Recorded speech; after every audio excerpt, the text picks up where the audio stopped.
Fighting on the Western Front was unceasing. Somewhere down the line there was always a gun firing, a man falling.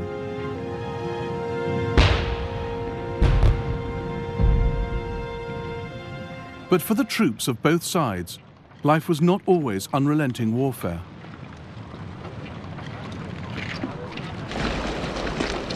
During 1916, the average British soldier spent 100 days at the front. For the remainder, he was in reserve, on work detail, resting, or on leave. And over the 500-mile front, some sectors were easier than others. Even busy ones had their lulls. One day, British General Lord Edward Gleichen visited the front line. When going round the trenches, I asked a man whether he had had any shots at the Germans. He responded that there was an elderly gentleman with a bald head and long beard who often showed himself over the parapet. Well, why didn't you shoot him? Shoot him? Said the man. Why, Lord bless you, sir, he's never done me no harm. A shocking example of live and let live.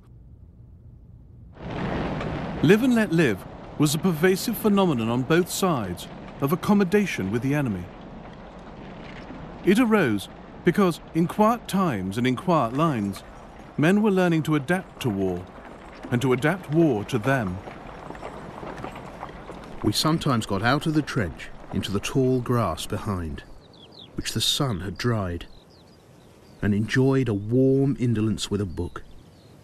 Not infantry training, I think. The war seemed to have forgotten us in that placid sector.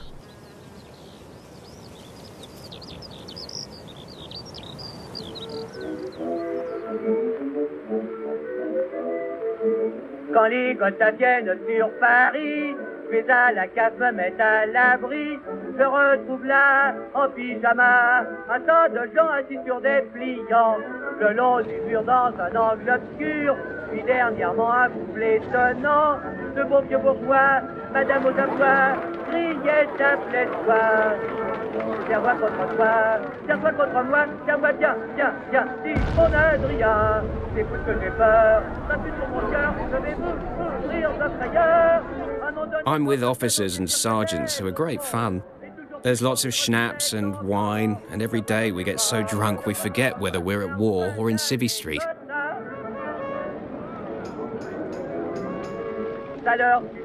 Le lendemain, nos deux bourgeois avaient pris le train, d'un cœur léger. In my unit, there was a piano actually in the trench in the front line, and we had many a good sing-song.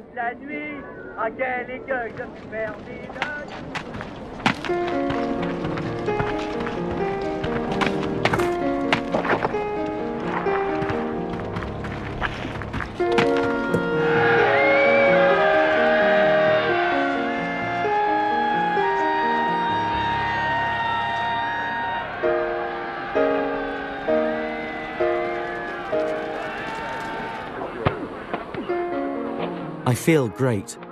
I have never lived so well, and probably never will again. I have just joined our sports club. This evening someone got a football. Now we can play football, racing, long jump. Chocolate is the prize, donated by our platoon commander.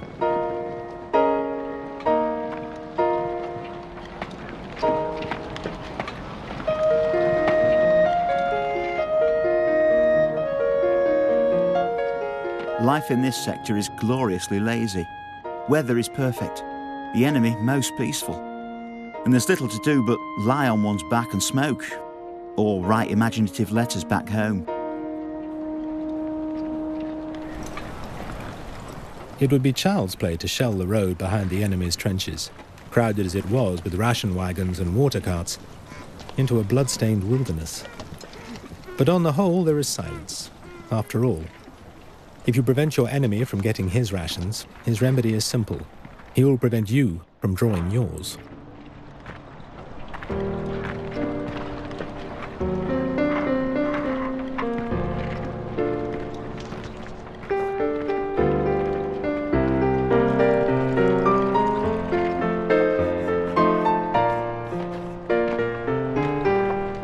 We often see the smoke of the Germans' mealtime fires ascending in blue-grey spirals.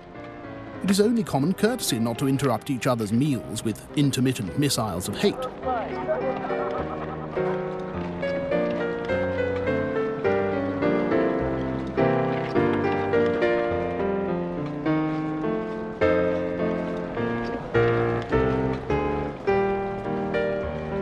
One day while our infantry was cooking, there was a shout from the enemy trench. Could he come and eat too? He was invited over. The Frenchman came and ate and made himself comfortable. And from then on, whenever the Frenchman noticed that food was ready in the German trenches, he came and joined in. Sometimes an officer tried to stir his men into a little action. How about posting a sniper or lobbing over a grenade? We received the following message tied to a stone from the German trenches opposite. We're going to send a 40-pounder. We've been ordered to do this, but we don't want to. It'll come this evening, and we'll blow a whistle first to warn you so that you have time to take cover. All happened as they said it would.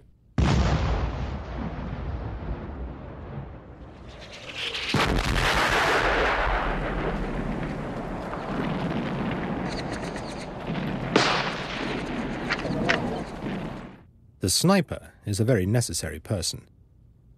He serves to remind us that we are at war. Wherever a head or anything resembling a head shows itself, he fires.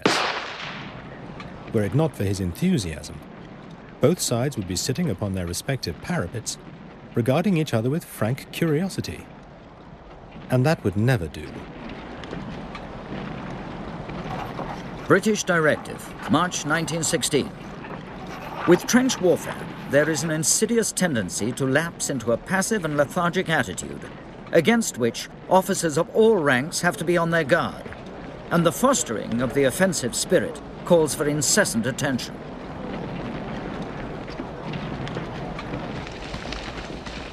Live and Let Live was dependent on the sector and the troops manning it. The Germans didn't like facing the Highland regiments. The British couldn't get along with the Prussians. But some of the other Germans were fine. The soldier Mike gave us some useful hints. It's the Saxons that's across the road, he said, pointing to the enemy lines, which were very silent. They're quiet fellas, the Saxons. They don't want to fight any more than we do. So there's a kind of understanding between us. Don't fire at us, and we'll not fire at you.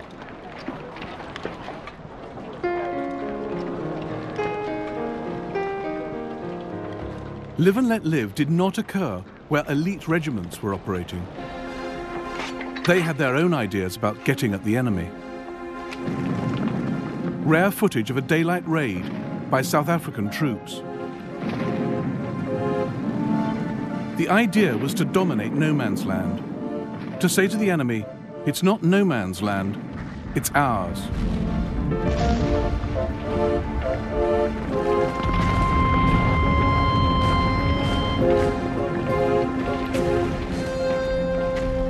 Raids broke up trench routines, brought intelligence from prisoners, encouraged aggression.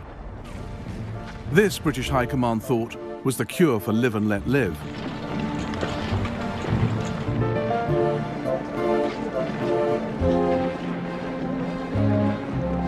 Training sessions were organised using elaborate models of the target area.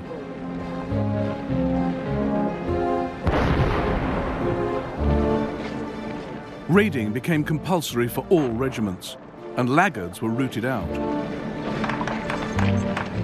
Higher ranks appeared in our midst. Chief of all, the Brigadier General, followed by an almost equally menacing staff captain. What was my name? I had not been round the company's wire. Why not? I was to go. Reports of daring raids were duly submitted, but some at HQ, like Brigadier General Crozier, smelt a rat. It became increasingly difficult as time went on to obtain correct reports from officers' patrols.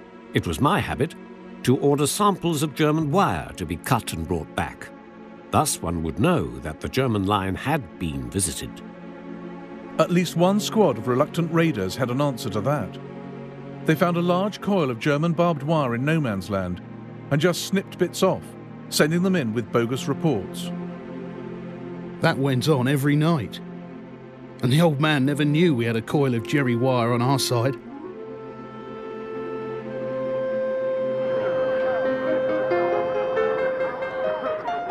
Many, though, entered the spirit, proudly displaying their trophies. Raiding and shelling helped put the war back into the gaps between battles. One night in May 1916, Siegfried Sassoon joined a raiding party into no man's land. The raiders vanished into the darkness on all fours. I crawled out after them. Shells started to fire. News came back. O'Brien says it's a washout. They can't get through the wire. A bomb burst. Then a concentration of angry flashes. Wounded men were crawling back. Among them a grey-haired lance corporal who'd had one of his feet almost blown off. Thank God for this. I've been waiting 18 months for it, and now I can go home.